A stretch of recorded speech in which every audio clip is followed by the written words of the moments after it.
Hello, good evening, and welcome back to another live edition of the Chronicles of a Gooner. As ever, I'm your host, Harry Symeou.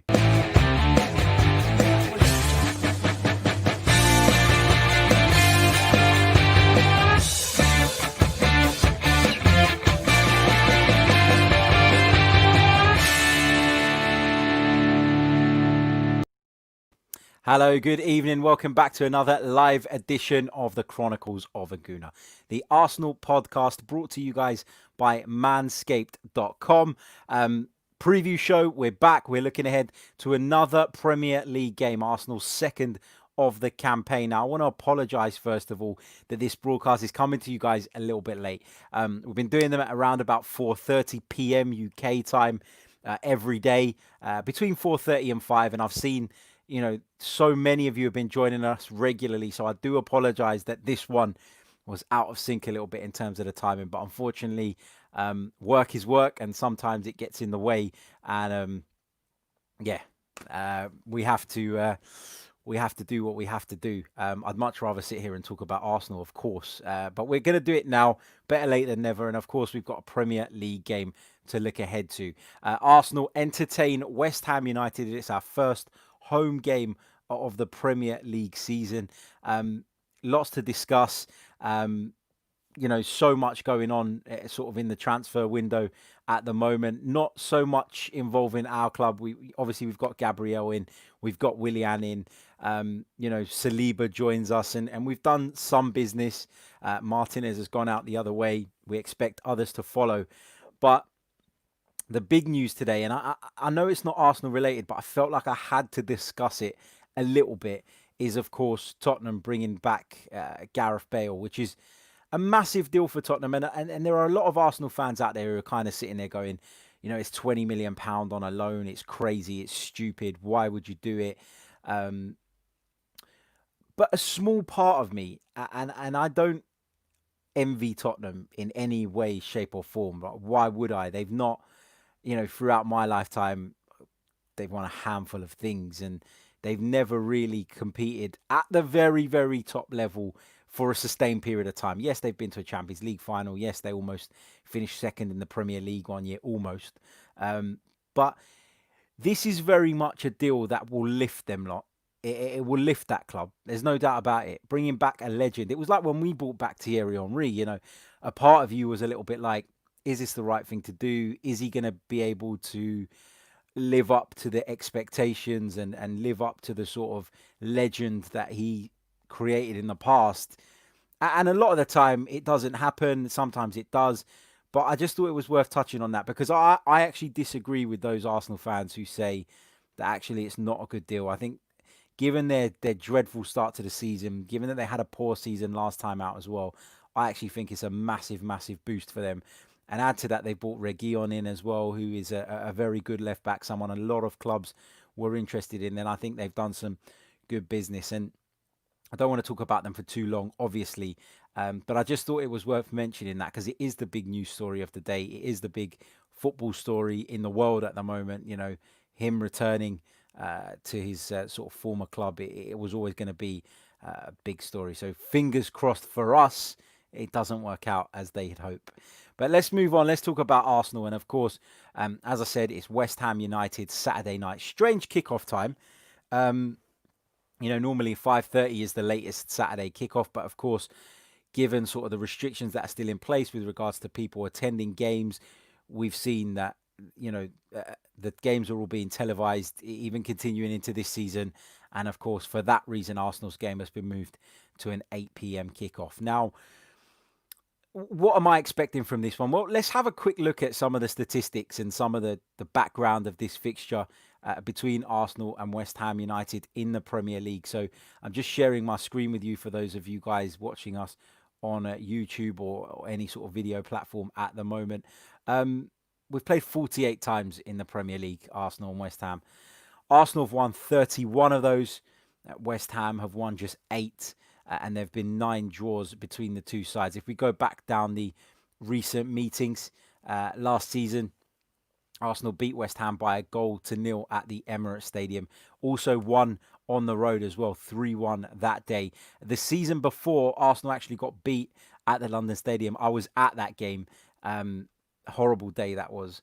And of course, earlier in that campaign, at the start of the 18-19 campaign, we defeated West Ham by 3-1, again at the Emirates Stadium. And prior to that, it was 4-1 to the Arsenal. So West Ham have only come out on top in one of our last 5 meetings. So should we be particularly worried? Look, it's a Premier League game. Anything can happen. You should never be overconfident.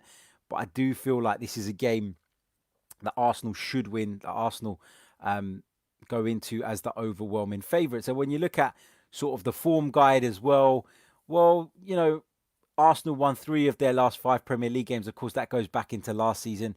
West Ham won 2. They only had 1 defeat, though. We had 2. But the form guide at this moment in time for me is useless because we're in a new season, and it kind of goes out the window for me. So I'm not going to pay a great deal of attention to that. Before we sort of go into sort of my starting 11, my prediction, which we're going to be doing on our preview shows going forward, I want to talk a little bit about Mikel Arteta's press conference that he gave this afternoon. It's always interesting to hear what the manager says. I've learned that this season we're going to be doing previews after the press conferences because, you don't know for sure what the injury news is. You don't have the updates to be able to make sort of informed predictions. So it's always good to listen to what Mikel Arteta has to say ahead of the game. And he was asked, of course, about Aubameyang's future, and he was asked how good it is for the club that it's done. Now, what I found really, really interesting about this was Mikel Arteta. He said that he felt confident in the last few weeks, but he did admit that when he first came to the club, he feared that Pierre-Emerick Aubameyang would leave. He wondered if the player was going to stay, if the player felt his future was elsewhere. And I think Mikel Arteta was not the only one. We were all worried about it because Arsenal were in such shitty form. It looked as if we were going nowhere. Mikel Arteta had come in and inherited a mess. And I think right from the very beginning, we all got that feeling that, Mikel Arteta was the right man, that he was going to put us on the right path, and that we could improve under him. But it was a question of whether Pierre-Emerick Aubameyang was willing to stick around or not. And Mikel Arteta spoke very frankly, very openly today, and I really actually enjoyed his comments around the Aubameyang thing. I enjoyed the honesty, and that, even though Emery's English was bad and the communication was a struggle at times because of that, I still never felt that even when we did get what he was saying, that he was being completely honest with us. And I kind of, you don't expect your manager to say everything. You don't expect him to spill the beans on every issue that surrounds the club. But that sort of honesty when it's possible to give the fans the full story, I found really, really refreshing. And I really enjoyed listening to Arteta today. And he openly said that, he worried and that he thought that Aubameyang had doubts as well. And what I found most interesting about that was it was actually contradictory to the comments that Pierre-Emerick Aubameyang made when the contract was signed. Now, I know when players sign contracts, when players do deals, when they do the PR, when they do the interviews, they say things that are cliches, like it was never in doubt. My mind was always made up. Well, according to Mikel Arteta, Aubameyang's mind wasn't always made up. And why would it have been? Arsenal were travelling in completely the wrong direction. So it's not a case of me sitting here saying, I can't believe Aubameyang said that when actually the manager's saying he had doubts. It's not that at all. I'm not annoyed about it. I just found it interesting and a lot more believable than what Pierre-Emerick Aubameyang said when he kind of said, I never had any doubts. I was always going to stay at Arsenal. Well, actually, it seems that wasn't the case, and understandably so. He spoke about a variety of other topics as well, and he spoke about how, how he has enjoyed working with him, how they have a really transparent relationship, how they've been very clear with each other, and how important Aubameyang was in his plans moving forward. I don't want to dwell on Aubameyang because we've talked about that enough this week, but Mikel Arteta made a point of saying that the club have really made a lot of effort here. It's almost as though he's again trying to bridge that gap between the fans and the club, the owners, by sort of making it clear that actually Arsenal have really stretched themselves to make this Aubameyang deal happen. And, we hear certain figures banded about, but we don't know how much of that is taken into consideration. Bonuses. I've read contradicting reports, so I'm not going to sit here and pretend to know exactly what it's costing Arsenal, because I don't. I'd be lying if I did. But we know that it's a big contract. We know that it'll probably, if all the bonuses are sort of met, we know that it'll make him Arsenal's most expensive player. And we know that Mesut Ozil is already pretty fucking expensive. So it tells you a lot about the size of this deal and how the club have gone out on a limb. He also admitted, and as sort of has come to fruition in the last few days, that some other clubs were interested in Pierre-Emerick Aubameyang. Mikel Arteta didn't name him, and why would he? But we understand that Barcelona were one. We also understand that Inter were one. So Arsenal receive a huge boost going into this game. We picked up a win in our opening game of the season, an away win, and that's always really encouraging for Arsenal because of how bad our away record has been in recent seasons. When we pick up a win away from home, it's not a given anymore. It's not a common occurrence anymore. So when it happens, you should value it. You should enjoy it, and see that actually, if we can continue to do this, put a little run together, it shows that we're on the right path. And this season, it's all about building momentum from the start. And it's kind of a shame that we've got to go to Anfield after this game, because you'd have liked Arsenal to put 3 wins in the bag, 4 wins in the bag before having a game like that. But look, the fact is, City, United, they're a game behind us, both of them. And therefore, even if they were to win their first 2 games, and we did get beat at Anfield, in terms of keeping up the pace with those two, the damage has not been done yet. Of course, they've got games in hand, but you still need to win those games and get the points on the board. So in that way, it's not the end of the world that we get Liverpool out of the way. But, it's not ideal. I'd have liked us to play West Ham, to take all 3 points, hopefully, to move on to another game and get a few wins on the board and really push forward. But it's not to be. Well, I say it's not to be. We might go and win at Anfield, but I think that will be difficult. I think it'll be a tough task. But again, it's about building, isn't it? And if Arsenal give a good account of themselves on the day, then I think I'd be pleased with that, regardless of the result. So it's about building. It's about momentum. Unfortunately, there's a chance our momentum may be disrupted with that game. But if it is, then we got to show that mental strength. We've got to show as the Ian Dowie used to call it, the bounce back ability, and just get on and move forward. What else did Mikel Arteta discuss that was sort of worthwhile? He spoke about Emmy Martinez's departure. He basically admitted that departure was down to finance. He also said that he made it clear to both Emmy Martinez and Bernd Leno that neither of them were number 1 or number 2, and that the role was something that they could fight for throughout the course of the season, which I found really, really interesting as well, because my kind of perception was very much that Arsenal had told Emmy Martinez that he wasn't going to be the number 1, clearly, bluntly, and that's why he probably wanted to go. But now I'm starting to wonder if actually Emmy Martinez was the one driving this transfer, and it seems that he may not have been, because, as I said, Mikel Arteta made it very clear that this was about finance. This was about raising money. He did speak earlier on in the window about the fact that Arsenal were going to have to make some difficult decisions with regards to a number of players if they were going to achieve what they wanted to achieve in the transfer market. I think as fans, we will know that. As fans, we will understand that. He didn't mention Runarsson by name, but he did say that a deal was very close.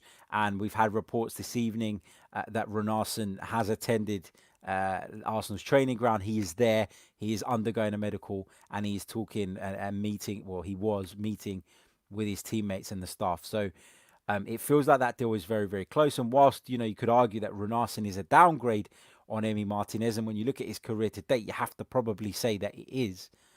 Arsenal will be making a profit of approximately £15 million by moving Martinez out and bringing Runarsson in. And it just backs up that point that it was all about finance. It was about Arsenal trying to identify someone that they felt was good enough to be a number 2, but at the same time being able to move out Martinez. And look, Martinez done brilliantly in the last few months, and I didn't want to see him go. I've got to be honest. But from a business perspective, it makes absolute perfect sense. And if you think about what we would have got for Martinez prior to Bernd Leno's injury and what we have got for Martinez, then the two numbers are worlds apart. So in that aspect, it's been a positive for Arsenal. And when going into a window where Arsenal probably thought that there would be more interest in some of the other players, the Torreiras, the Genduzis, and in Torreira in particular, there's been some interest, but I'm yet to be convinced anyone's ready to meet the club's valuation of him. We hear about Torino, but they're very much trying to do a deal where they get him on loan initially, they pay the sum later on, or they pay in installments, which isn't ideal. But look, we can't sit and criticise them because that's what Arsenal do or have done and will continue to do with a number of deals. So, yeah, it's sad to see him go, but that was very much why, um, Arsenal done that. Um, he was asked about the big names who've been linked to in midfield, and of course Arteta, keeping his sort of integrity intact, was not going to sit there and talk about other people's players. He just said, "Sorry, unfortunately, I cannot talk about players that are not at our club, but I appreciate the question." I thought that was an interesting comment. Um, he was asked about Mesut Ozil. Surprise, surprise. Could he be involved? He said, "I think they've all been training really, really well, and the spirit at the training ground is great, and we are happy because everyone is pushing each other. So let's try to maintain that." Mikel Arteta taking the opportunity to sidestep that question about Mesut Ozil. He doesn't want to answer it. He doesn't want to get involved in that Mesut Ozil crap, that debate that has been raging on among Arsenal fans and among everybody else for years and years now. It's draining, it's tiring, it's boring. So let's not spend too much time on it. What else have we got here? He spoke a little bit about Willian. He said he was great at Fulham, decisive, a player with tremendous quality. And yeah, I mean, he was asked, of course, we spoke a little bit about it. He spoke about Bale, what that means. He said the Premier League in its history has always had the best players in the world. And I think Gareth has been one of the most significant names that left the Premier League years ago to go to Spain. So I think it's really positive to bring really important players back to the league, and it'll be a challenge because we know at his best what he can do. So yeah, there is lots and lots sort of different subjects that he went through. He spoke a little bit about Jack Wilshere. We're not really going to go into that. David Luiz is available tomorrow, but I'll come on to talk about the team news in a little bit more. He was asked about Reiss Nelson, who could be on his way out of the club on a loan deal. He was asked point blank on whether Reiss Nelson will go out on loan, and he said, "I think they'll realise the competition we have in forward positions. I already spoke with Reiss about it, and I like the way he's training. I think we both agree about how much he's improved in the last few months, and he's going to carry on pushing himself and the rest of the team. He needs to be ready because in football, unfortunately or fortunately, things don't take 3 months to change. It can take 3 minutes, and you have to be ready when that opportunity comes." So he never said that the guy was going. He suggested that an opportunity could come along for Reiss Nelson this season and that he's got to take it, which is, absolutely right. Let's move on to sort of the team that I would go with for tomorrow night's game. Of course, we've spoken through the press conference. If you're joining us a little bit later, feel free to scroll back afterwards and check it out. Get your likes in. Let's have a quick look on YouTube at the moment. How many of you have liked the stream? And again, I apologize for the fact that this broadcast is going out a lot later than it should have, really. But smash the like button if you haven't already. Big hello to everyone in the live chat box. Get your questions in as well. If you've got any questions, put them in the chat box. Put a Q at the front of your question so that I can pick it out. And let me go through my starting 11 for tomorrow, and then I will come back to the chat box. So get what you need to get in there now. Right, just going to share my screen with those of you who are watching us on YouTube. There you go. Right, so as you will see, my team is exactly the same as the one that played at Fulham. Now, a couple of question marks in here, and you'll probably want to know why I've stuck with some of those players, and I'm going to explain it. I want to talk about some of those issues and why I've gone sort of the way I've gone. So Bernd Leno, without doubt, is Arsenal's number one now. Of course, we've been speaking about that. Emmy Martinez is gone now. I don't think anybody thinks that Matt Macy is ready or has convinced the coaching staff that he's ready to step into a Premier League game just yet. Runarsson, who we believe is very, very close to joining Arsenal, has yet to join Arsenal. And of course, the deadline to register him for tomorrow's game has passed. That was midday today, so midday on Friday.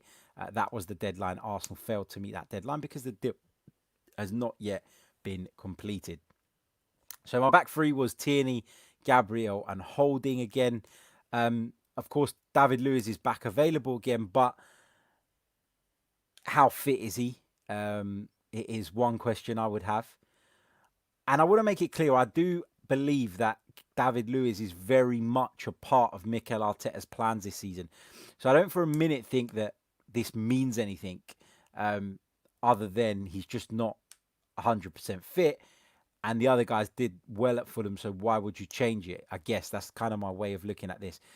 What I liked about Arsenal's defence against Fulham was the flexibility that it had. And there have been a lot of questions about whether playing this formation is going to allow us to be able to break down those teams that defend with a low block. And I very much expect West Ham under David Moyes to be that kind of team. Now, I'm going to guess that they're going to play this kind of formation. I don't think off the top of my head, and I could be wrong, so forgive me if I am, but I don't think that David Moyes is someone who plays with a back three. So I've gone with a back four for the opposition, just sort of for the purpose of these examples. But I mean, I think a lot of people question whether this formation was able to allow, or would allow us to break these teams down who play with these low blocks. And what I actually think this formation gives us is an incredible tactical flexibility.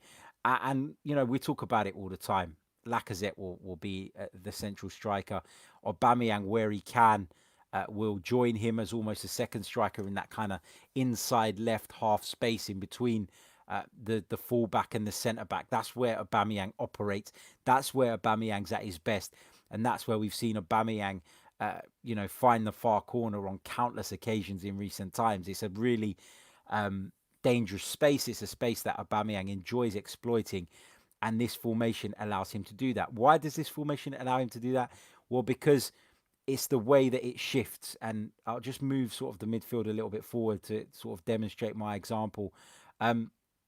You'll notice that Willian, whilst obviously he has a bit of license to drift in field, and we saw him do that to good effect at Fulham, Willian is very much a right midfielder. Whoever plays in this team tomorrow in that position will do the job of a right-sided player.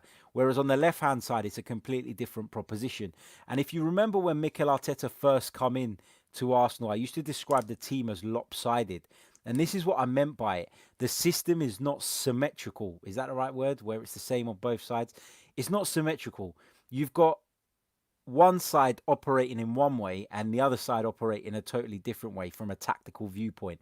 And again, we're going to see that. And again, that's going to be what I believe allows us to create chances and to break people down and to cause those overloads in the key areas of the pitch.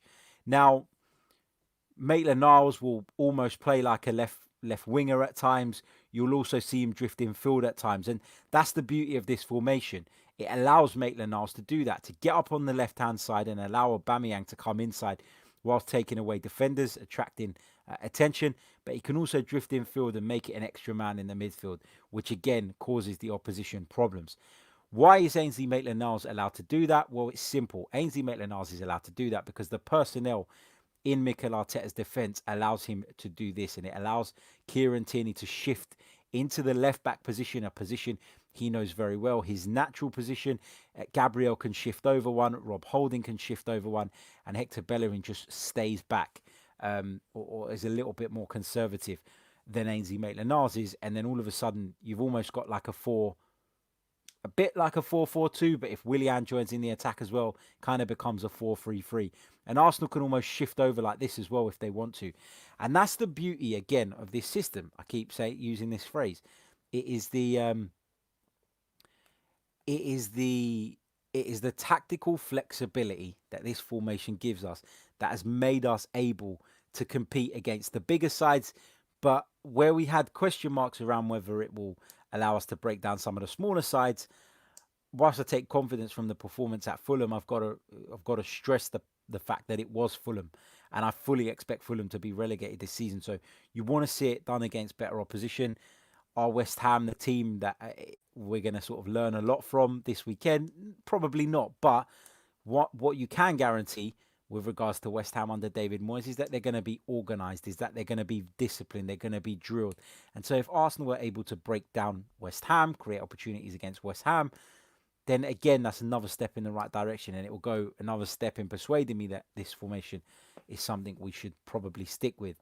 Now, just running through the personnel again, I didn't change anyone in the back line again because of the fact that I feel like they played really well at Fulham. Therefore, there's no real reason to make those changes. Gabriel looked extremely accomplished on the ball, which I really, really enjoyed. He looked very strong in one-on-one situations. Aerially, he was very dominating. Of course, we know that West Ham carry some aerial threat from set pieces and stuff. So again, I feel like he'd be useful. What you might see, well, I don't know. I thought about maybe Rob Holding coming out the side for David Luiz to come in. But then that would mean David Luiz playing on the right side of the defence because Gabriel and Tierney are both left-footed. Is that a problem? I don't know. Mikel Arteta has been very, very clear that he wants left-footed centre-backs to play on the left-sided position. So if David Luiz did come in and replace Rob Holding, you think it wouldn't make sense for Gabriel to then move into the right central defensive position, given he's left-footed. So I'd stick with this for now. For tomorrow's game, I'd start with that. We know that David Luiz is touch and go. Mikel Arteta says he's available, he's feeling better, but considering we heard last week that injury could potentially be something he was out with for months, I think it's probably safer to leave him out of this one. And as I said, Tierney's comfortable on the ball, will shift into that left back position. Gabriel's very comfortable on the ball. I thought Rob Holding looked pretty good at Fulham as well, so I would stick with that. Those are my reasons for selecting that back line. I think with David Luiz coming in, unless you're going to move Tierney into a left wing back position, it becomes a little bit too left footed there and a little bit lopsided for me. And I don't see that as being a major, major issue. I've never really seen it as a major, major issue when centre backs have to play like sort of slightly on the wrong side. But given how Mikel Arteta banged on about it and how important it was to him to get a left-footed defender in when he bought Pablo Mari, then I feel like he would probably be less inclined to make a selection like that. So that's the back three I'm going with. Ainsley Maitland-Niles, as I've been talking about, I think he's done really, really well in that role. Funnily enough, I didn't think that he had his best game last weekend, but he was still effective. And he was effective because of the role that he was playing, because of what this role allows him to do. It allows him to get into certain areas in which he can impact the game. It allows him to become that spare man.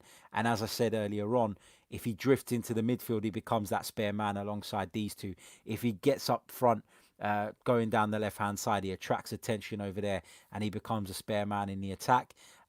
Someone that they probably, well, the opposition haven't accounted for, particularly if Aubameyang starts from a wider position here and attracts the attention of the fullback and then comes inside. Well, you're not just going to let Aubameyang go. And by Aubameyang taking that player with him, we create this overload on that far side. And Ainsley Maitland-Niles will get in a position where he can cross, where he can pick someone out. Granted, his deliveries haven't always been great there, but it's still creating that overload. It's still creating a problem for the opposition. So he stays in that role for me at the moment. Until we're in a position to move Kieran Tierney out of the back three, then Ainsley Maitland-Niles stays there for me. Hector Bellerin, I think he's improving week on week. I think we're starting to see something closer to the Hector Bellerin that we all loved all those years and the Hector Bellerin that we all like to see. So he continues. Granit Xhaka continues. Really, really important player for Arsenal. someone that has had his fair share of criticism in the past, but I think has become a linchpin of this team and has proven under Mikel Arteta that he is a very, very key member and key player, and someone that I believe will be on the team sheet pretty much every week. Alongside him, I went with Mo Elneny because, quite frankly, he's done fuck all wrong since he's come into the side. He's been steady. There's a bit of a steady Eddie is Mohamed Elneny. You're not going to get anything spectacular out of him, but he patrols the right areas. He defends well. He uses the ball. I'm not going to say with much imagination, but he uses the ball effectively. He recycles possession. Physically, he's a presence as well. And, I thought he was actually really unlucky not to score at Fulham. I thought he showed some really good composure on the edge of the box when he took that touch, took it away from the defender, and then went to sort of reverse it back across the goal. And he completely wrong-footed Rodak in the Fulham goal, but fortunately for them, a defender got a block in. But yeah, Elneny stays in the side for me. Look, Danny Ceballos is back, but he's got to earn that place back. Of course, you can take into account how they've been performing in training throughout the week, and only Mikel Arteta will know that. I'm not privy to that information, but I can only base it on the games I've seen. Front three, Aubameyang, standard, guaranteed starter, captain, main man, talisman. Hopefully he'll be sort of buzzing now that there's not going to be any talk about his future anymore. Alexander Lacazette through the middle, who I think has been really impressive in his last few performances, playing that false nine role, being a nuisance for the central defenders, causing all sorts of problems. So Lacazette through the middle for me. And I went with Willian because how can you drop him after that display? I thought it was sensational against Fulham. I thought he was really, really good, and he showed all the qualities that made Arsenal or persuaded Arsenal to bring him in and to offer him that 3-year contract. So yeah, that's my side, and it's unchanged from the side at Fulham. And I know you're probably looking at this and going, well, so why has he spent all that time? He could have just said it was an unchanged side. But I wanted to explain my reasons for those selections and sort of my thinking behind those choices. Of course, Mikel Arteta may do something completely different. I can't see the future. I'm just going with what I think would be the right side. So that would be the right side for me. In terms of predictions, I'm going to go with an Arsenal victory. I'm pretty confident that Arsenal will have too much for West Ham United. I've gone with a 2-0 Arsenal win on 90 Min earlier this week, so I'm going to stick with that. Let me know your predictions in the live chat box as well. We're going to come over to the live chat box now and take some of your comments. A big hello to Jamie, to Tiho, to Melvin, to Damien, to Jamie. Well, Jamie again says the stream was scheduled for 9. Yeah, I had the stream scheduled for 8. But as I said, work got in the way. And then it automatically changed to 9. I didn't change it to 9. I was back by 8:15, so I wanted to do it as soon as possible. Big hello to Kari Tanninen from Espoo in Finland, to Rest. Big hello to the Arsenal Granny, to Hugo Brito from Vancouver, Canada. Let's see what else. Clive, just touching on that Bale stuff. We were talking a little bit about that earlier on, and I'm conscious of not making this a show about Tottenham and Bale, but it is something that is newsworthy. It is a massive story, and yeah, I think it's a great deal for Spurs as well, and it's the lift that it gives to the club as well. And nobody, I don't think, is expecting Bale to come back and be the Bale that left the Premier League all those years ago. But, well, you could argue he's improved at Madrid, but as in he's not necessarily at the peak of his powers anymore. Maybe we're looking at a Gareth Bale who isn't the Gareth Bale that won the Champions League with Real Madrid. Fine, but it's the boost, it's the lift it gives the club, and at a time where they were giving actually their chairman quite a bit of grief this week. You feel like he's gone some way in saving face by doing this deal. Right, let's go to your questions. Joe says, how far do you think we can go this season, and do you think Willian will play more or outplay Pepe? So in terms of how far I think we can go this season, I think it's really hard to say until the transfer window slams shut, until we know not only what shape we're in, but what shape our opponents are in, those who are going to be competing alongside us. If you're asking me now at the current time what the state of play is with regards to how we're doing and how I think we we can finish. I still think that even with this Arsenal squad, we've got to be aiming for the top four. I think we'll probably just about miss out unless we make some further additions. But I feel like that has to be the aim, right? You aim high, right? You don't aim for low. So you aim high, you aim for the top four. But as I've been saying throughout these last few months, if Arsenal were to miss out on the top four by 1, 2, 3, even 4 points, that would be a massive improvement on where we were last season. And you got to be a bit logical. You got to be understanding. You got to be realistic and say, it is a tall order. We're not talking about a league where there's just two or three powerhouse teams. We're talking about Manchester City, Liverpool, Manchester United, Chelsea, Tottenham, Arsenal. You could argue Wolves will be there or thereabouts. You could argue Everton, with the business they've done, could be there or thereabouts. There are at least 8 teams vying for those top 6 positions, which makes it really, really difficult, really, really competitive. It's one of the beauties of the Premier League, but it does make our task that bit harder. Do I think Willian will play more or outplay Pepe? I think they'll both be used a fair amount. Um, we talked about Willian being in really good shape for his age and that he's expected to figure quite a bit. But ultimately, we are talking about someone who is going to need to be protected a little bit by the manager, given the number of games we're going to have. And, being in the Europa League again, we're in the Carabao Cup, we're in the FA Cup. You know that there are going to be a huge amount of games for Arsenal to contend with, and everybody's going to get a fair crack. And I do believe that under Mikel Arteta, it's going to be a case of you get your place, you play well, you keep it. You don't play well, you lose it. And it's as simple as that. So, yeah, I think they'll both figure quite a bit. Callum from sunny Glasgow, he's going with 3-1 to the Arsenal. Yeah, I think you're not the only one that thinks Arsenal are going to win. 3-1 is a fair shout as well. Clive, just on my team selection, he says I would put Xhaka, Ceballos, Pepe, and Willian in midfield. Let's smash West Ham United. Let's see what else we've got here. Carrie asks, should Arsenal get a younger coach to work with Arteta, who could be the next great one, like Arteta was when he worked with Pep in Man City? It would be nice if someone became available that Arsenal felt could add something to the staff, to add to the team. I believe that Mikel Arteta's brought in his own people. Well, I know he's brought in his own people already. And I believe that he would have done that with a view to them progressing, with a view to them being assets to the club for the longer term. So, yeah, I mean, it would be nice, but not essential, if that makes sense. I really feel like it's about Arsenal now. We need to get to where we need to get to. And the other things, they're kind of luxuries. If you get another coach, it's great, it's nice.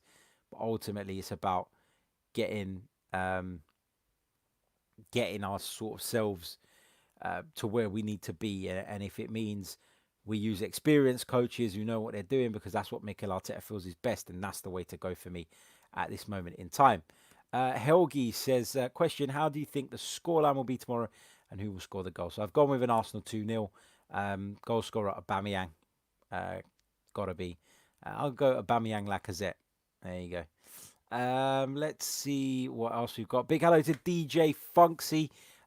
Finally caught us live. Keep them coming. Thank you for tuning in, mate. Glad to have you here tonight. And fingers crossed we take all 3 points tomorrow and we'll all be in a bloody good mood. Let's see. Jay Bowling asks, Harry, is there any news on Houssem Aouar yet? Arteta refused to speak about it in the press conference. There were some comments from somebody at Lyon. I think it might have been the president, who said that he didn't think Aouar was joining Arsenal because a bid has not come in yet.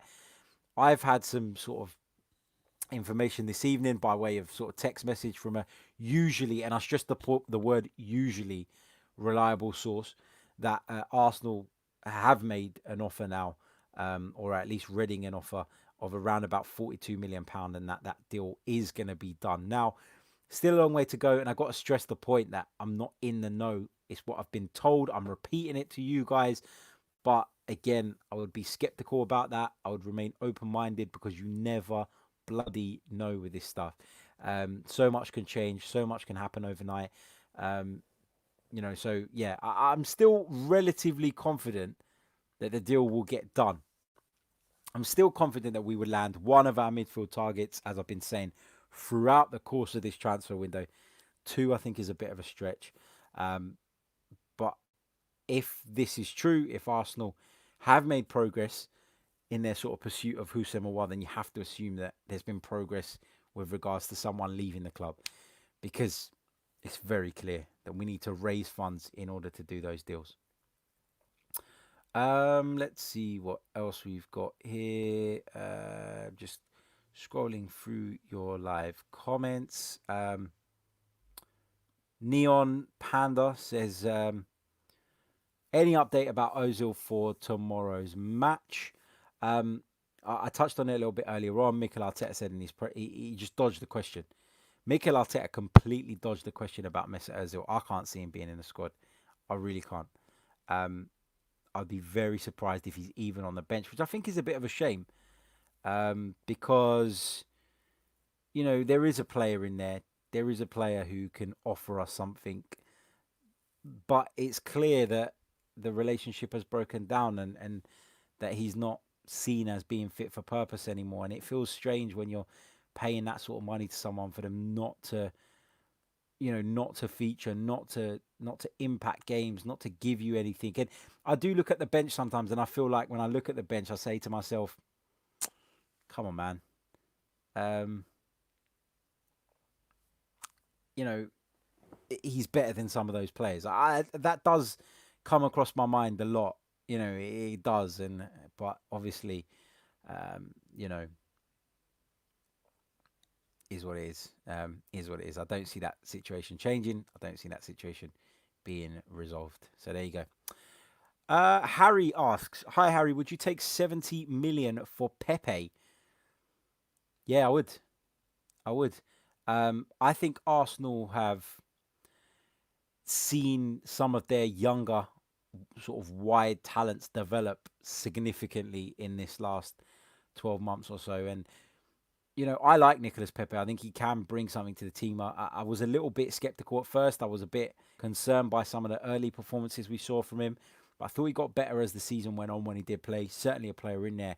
But 70 million would allow us to do some really major business and to do some surgery in some areas that are, I believe, more urgent than on the flank, or more in need of attention than the wide positions.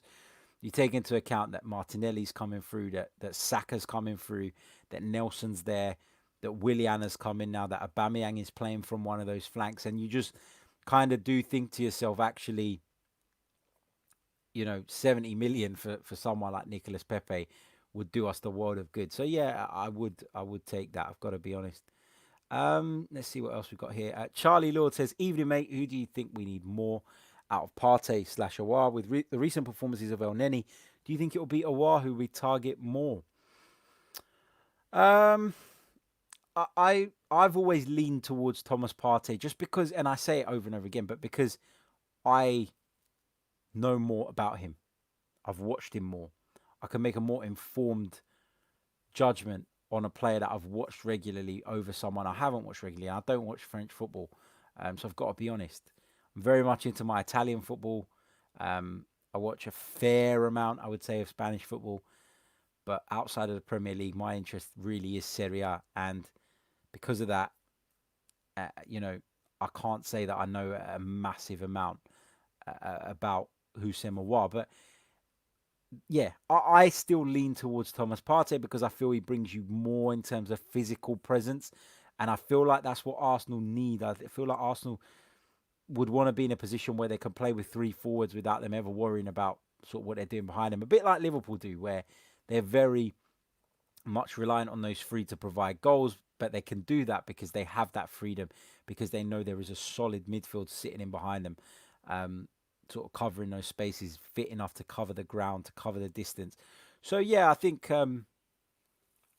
I think Partey would be the one for me.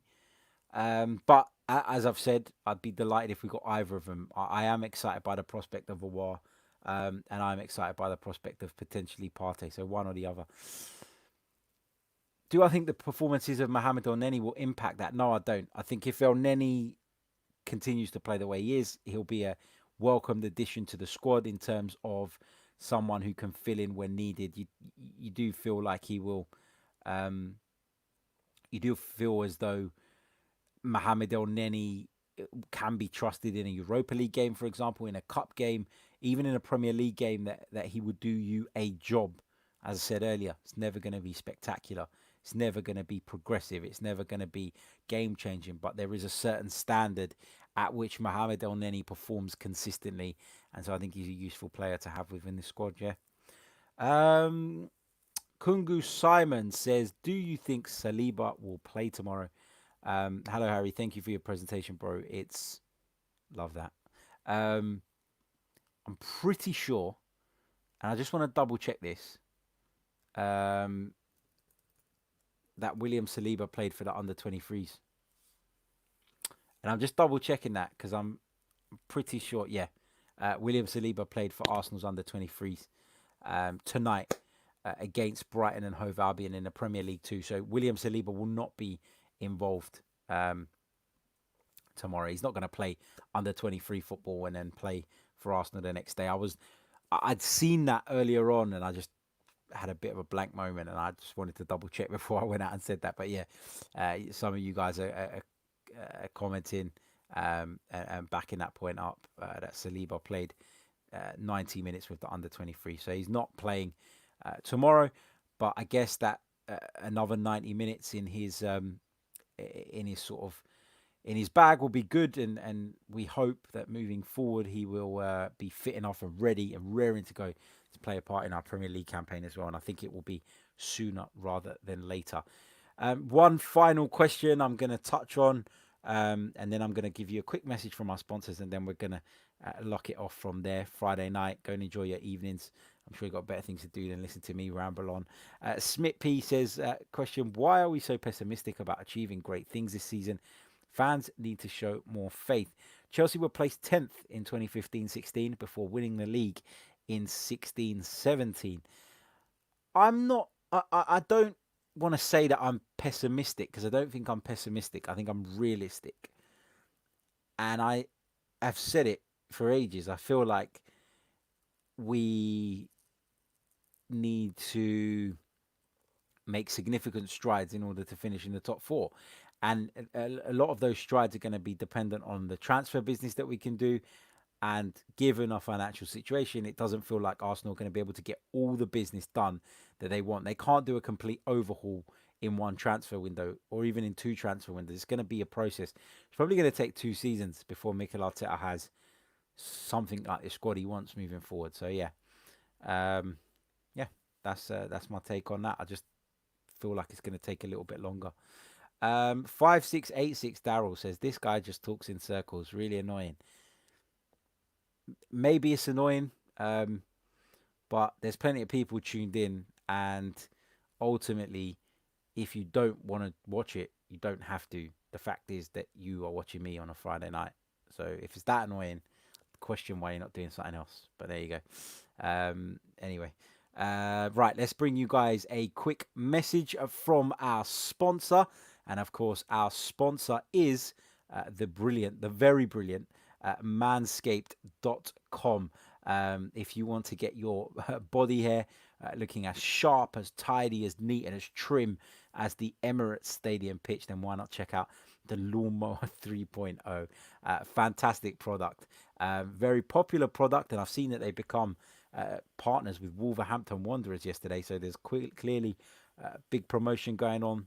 Manscaped are getting themselves out there, and why not? It's a fantastic brand, and as you will see rolling across the bottom of your screens now, if you enter our discount code Chronicles AFC, you'll get 20% off and free shipping on your order. So that's Chronicles AFC in capital letters.